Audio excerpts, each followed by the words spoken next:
Hi అందరికి, ఈ video ఎంత తొందరగా వీలైతే అంత తొందరగా పవన్ కళ్యాణ్ గారికి, జనసేన పార్టీకి, మన ఏపీ గవర్నమెంట్ కి షేర్ చేయండి. ఈ రోజు విశాఖలో పవన్ కళ్యాణ్ గారి పర్యటన ఉండడం వల్ల పవన్ కళ్యాణ్ గారు ఏ రూట్ లో అయితే కాన్వే వెళ్తున్నారో ఆ రూట్ లో ఒక ఎగ్జామ్ సెంటర్ ఉంది. ఆయన కాన్వేకి వెళ్లేటప్పుడు ట్రాఫిక్ రూల్స్ పట్టడం వల్ల ఆ ఎగ్జామ్ సెంటర్ కి వెళ్లాల్సిన విద్యార్థులు ఒక 2 minutes లేట్ అయినందువల్ల వాళ్ళని ఎగ్జామ్ సెంటర్ కూడా అలో చేయలేదంట. బయట నిలబెట్టేశారట హాల్ టికెట్స్ తో పాటు. పాపం వాళ్ళు మీడియా ముందుకు వచ్చి బాధపడుతున్నారు. అన్న పవన్ కళ్యాణ్ గారు మాకు అండగా నిలబడాలనేసి. పవన్ కళ్యాణ్ గారే కాదు, ఆయన అభిమానులు కూడా మీకు అండగా నిలబడతాము. I kindly request to the AP government deputy CM Pawan Kalyan garu, ఆ విద్యార్థులకు మీరు అండగా నిలబడాలి. దాదాపు 30 మంది విద్యార్థులు ఉన్నారు హాల్ టికెట్లు చేతిలో పట్టుకుని. వాళ్ళకి మళ్ళీ మీరు ఎగ్జామ్స్ పెట్టించాలి.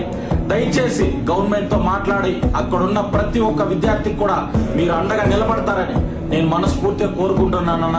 వాళ్ళకి మంచి ఫ్యూచర్ ఉంది స్టూడెంట్స్ కి. ఇక్కడ తప్పు పవన్ కళ్యాణ్ గారిది కాదు, మాది కాదు. ట్రాఫిక్ రూల్స్ పట్టడం వల్ల ఇలా జరిగిందనేసి వాళ్ళే చెప్పి బాధపడుకుంటున్నారన్న. దయచేసి వాళ్ళకి అండగా నిలబడండి. జై హింద్.